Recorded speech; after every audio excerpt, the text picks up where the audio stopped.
বাংলাদেশের মানুষের যে ভাবনার স্তর, এটা ভয়াবহ। যে প্রধানমন্ত্রী সবকিছু করতে পারবে, কিন্তু প্রধানমন্ত্রী যে সবকিছু করতে চান না আইনের বাইরে গিয়ে, এইটা কেউ বিশ্বাস করতে চায় না।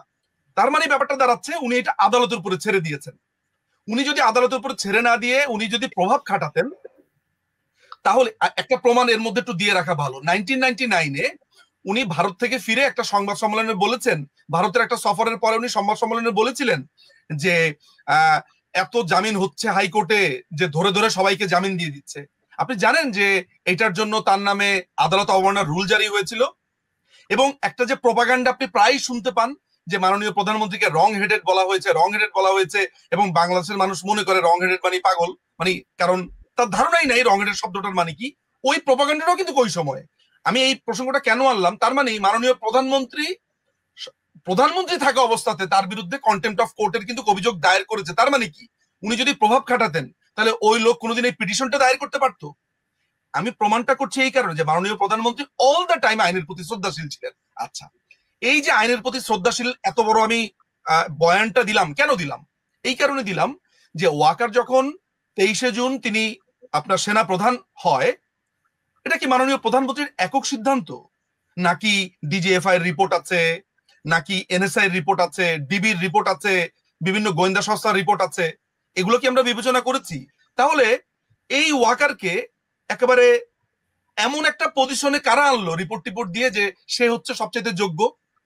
আমাদের মনে হয় এইটাও ভাবার দরকার আছে। আমি শুধু ইঙ্গিত গুলো দিয়ে যাই, ভবিষ্যতে যখন আমি বই লিখবো, ভবিষ্যতে যখন আমি আমার এই স্মৃতি রোমন্থন করবো, যা যা জানি উগরে দিব, সেদিন বাকিগুলো জানবেন। আপাতত হিন্টস দিয়ে যাই। আচ্ছা, ফলে মাননীয় প্রধানমন্ত্রীর উপরে দায় চাপানোর কোনো কারণ নেই। একটা কি দায় চাপানো হয়, উনার হচ্ছে কি উনার কাজিনের হাজবেন্ড। মানে এটা তো খুবই সহজ। আপনি আমাকে একটা ঘুষি দিবেন, ঘুষি দেওয়ার জন্য আপনাকে একটা পয়েন্ট লাগবে না? এই নিজুম ভাইয়ের মতো দেখতে ওই লোকটা, তার মানে ওর কাজিন মনে হয়, দিয়ে একটা ঘুষি। ব্যাপারটা ওইরকম। আসলে ব্যাপারটা ওইরকম না। এখন আপনাকে তাহলে কি কি বললাম, কারা রিড করলো, সেই ওহিদুল আলম তুষার কে, তার ব্যাংক অ্যাকাউন্ট কি চেক করা হয়েছে, সে কেন রিড করা হলো, 3 বছর পরে এই রিডটা ঠিক 24শে জুন কেন আদালতে উঠলো, এটা কি আমরা চেক করেছি? এই কামরুল কাদের, খিজির হায়াত, এই হাইকোর্টের 2 বিচারপতি কারা, এদের আমেরিকান কানেকশন কি আছে, আমরা কি সেটা দেখেছি? আচ্ছা, এগুলো গেল একটা।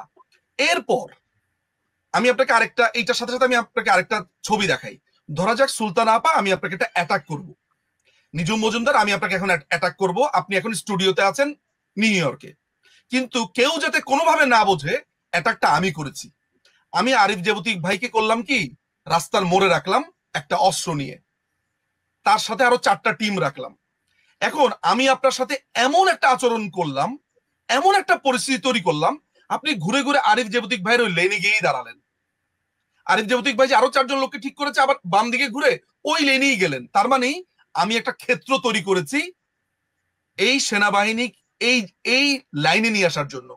কারণ আওয়ামী লীগের অনেক সিনিয়র লিডাররা, নাম বলবো না, নাম বললে এখনো নাম বলার সময় আসেনি, সিনিয়র লিডাররা আপনার রাস্তাতে আওয়ামী লীগের নেতাকর্মীদেরকে নামাতে চেয়েছিল। কেন? সমাবেশের জন্য, মিছিলের জন্য। কারা এইখানে বাধা দিয়েছিল? আমাকে সেই নামগুলো জানতে হবে। আপনাকে এইটাও জানতে হবে যে আমরা সেনাবাহিনীকে কেন, যখন বিএনপি আন্দোলন করলো ইলেকশনের আগে, তখন ওরা যখন একটা সমাবেশের ডাক দেয়, আমরাও তো একটা সমাবেশের ডাক দিই। মানুষজন বললো না যে আমরা বিএনপি কে নকল করি, এই করি? কেন সেই স্ট্র্যাটেজিটা নেওয়া ছিল জানেন? যাতে তারা বসে যেতে না পারে। এটাই তো ছিল আমাদের ব্যাপারটা। তাহলে একই স্ট্র্যাটেজি কেন আমরা ওই 5ই আগস্টের আগে নিতে পারলাম না? কারণ 21 তারিখের মধ্যে ওই বৈষম্য বিরোধী ওরা নিশ্চিত হয়ে গিয়েছিল যে দে ফেইল্ড। এই 21 থেকে 30 তারিখ পর্যন্ত কি হয়েছিল? এই সময়টাতে ঠিক কোন কোন লোক, দরবেশ বলেন আর ফকির সন্ন্যাসী বলেন, কারা আমাদেরকে নামতে দিল না রাস্তায়? কাদের পরে দাড়ি কেটে ফেলতে হলো? কারা আমেরিকান এমবিসিতে 5 তারিখের পর পর আশ্রয় নিল? আমেরিকান এমবিসি কাদেরকে ধরে আবার ডিজিএফআই এর কাছে দিল? ডিজিএফআই আবার কাদেরকে ট্রলারে উঠিয়ে দিল?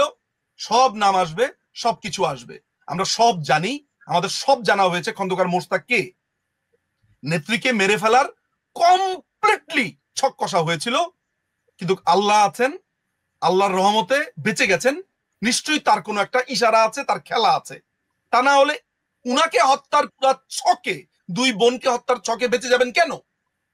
আচ্ছা, সেই প্রসঙ্গে এই যে আমি আপনাদেরকে পুরো স্টোরিটা এখন বললাম, স্টোরিটা মাথায় রাখবেন। তার মানে পুরো জিনিসটা হচ্ছে একদম লাইন। ইলেকশনের পর পর আপনি কি কখনো শুনেছেন? আমি শুনেছি, আরে 8 মাসের ভিতরেই সরকার শেষ, 7 মাসের ভিতরেই সরকার শেষ।